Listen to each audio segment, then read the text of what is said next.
Mennyibe kerül? A védjegy bejelentésed után 2 díjat kell megfizetned. Az egyik az X-Lex szolgáltatási díja, ami nemzeti védjegy esetén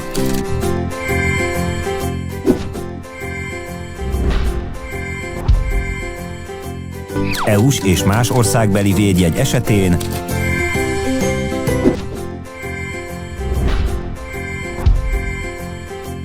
szolgáltatási díjunk tartalmazza a védjegy stratégiai tanácsadást, a védjegy kutatást szavakra és a logószó elemeire, a hivatali kommunikációt, a teljes dokumentációd összeállítását és archiválását, a bejelentési folyamatod online, naprakész nyomon követését és képviseletedet 10 évre.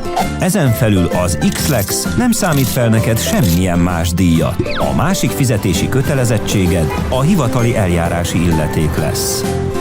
Normál hivatali eljárás esetében ez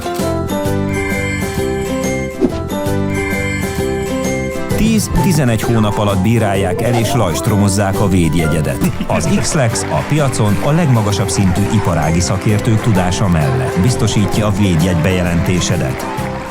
X-Lex. Olcsón, gyorsan, egyszerűen.